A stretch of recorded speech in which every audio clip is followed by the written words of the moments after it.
Hello, how are you doing? It has been a long while.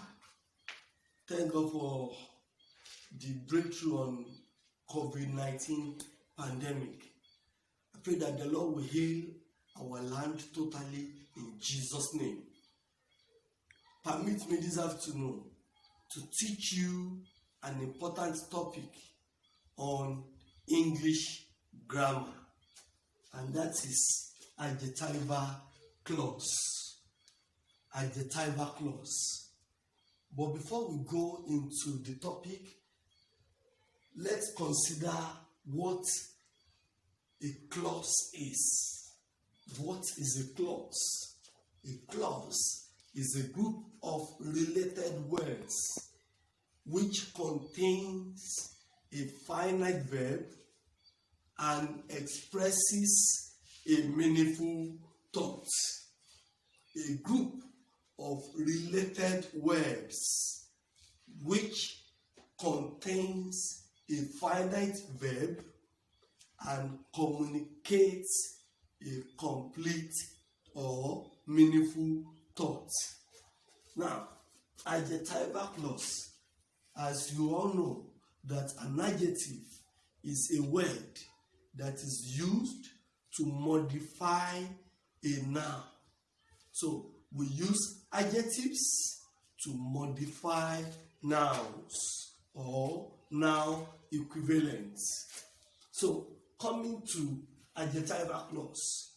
An adjectival clause is a clause that performs the function of adjective in English sentences, that is, in grammatical constructions. For instance,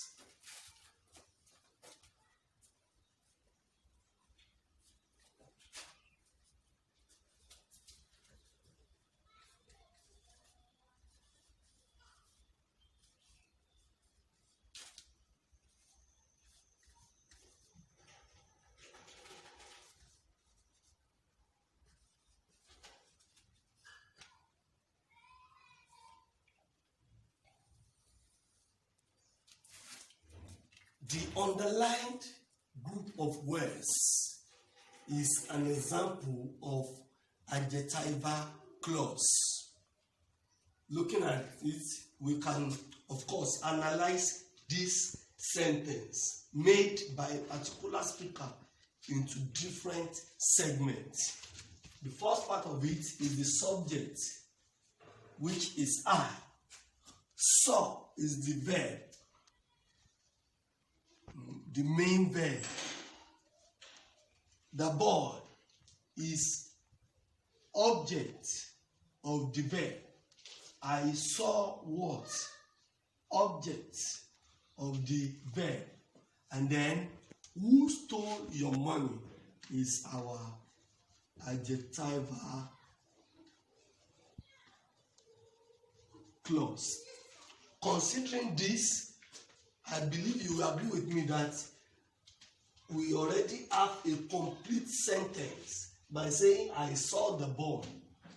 Now, to avoid any questions on the boy, the speaker made use of the adjectival clause so as to give a full description of what the boy is.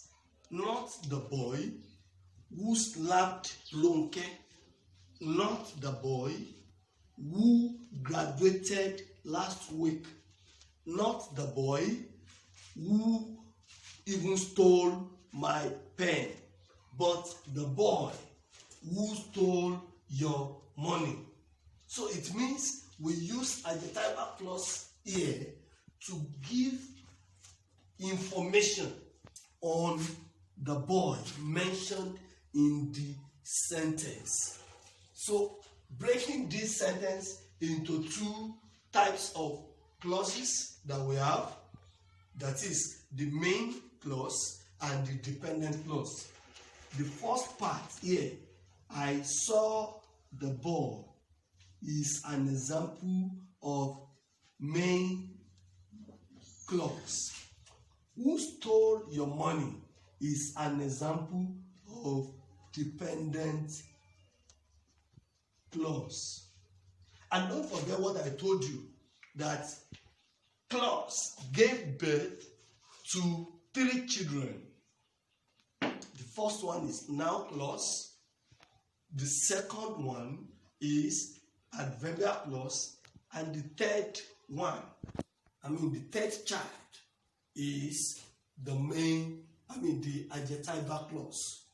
Now, the adjectival clause is used in connection to nouns, while adverbial clause is used in connection to verbs or verbal elements.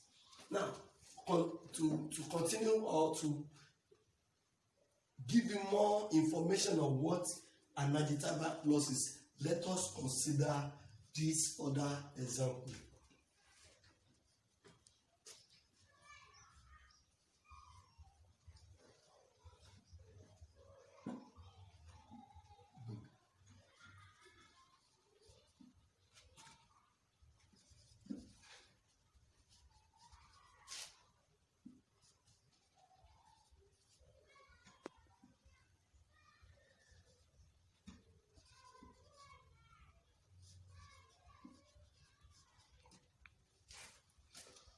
This is a complete sentence, of course. The girl that won the prize is my friend. Now, the girl here is the noun that won the prize is the adjectival clause. Why? I'm so sure you agree with me that won the prize gives further description on the girl, not the girl that slapped his uncle, not the girl that stole my money, not the girl that embarrassed an old man, but the girl that won the prize. So in this case, we have that won the prize, giving us description of the personality of the girl mentioned in the sentence. So in other words, we can of course just bring the girl is my friend out as a complete sentence, but to avoid any question on who the girl is, the speaker mentioned the girl, that is the girl that won the prize. So we use adjectival clause to give description, that is, do a kind of further description of the noun mentioned in a sentence. I just hope you are getting this right. Now, let me emphasize this, that an adjectival clause is a type of dependent clause. So it means we can say an adjectival clause is a dependent clause that performs the function of adjective in a particular English sentence. So, considering the instances given to you. So, on your own, I will advise that you just try to construct sentences making use of the adjectival clause, and then checking your English textbook, you will see certain sentences where the adjectival clause is properly made use of. Thank you so much.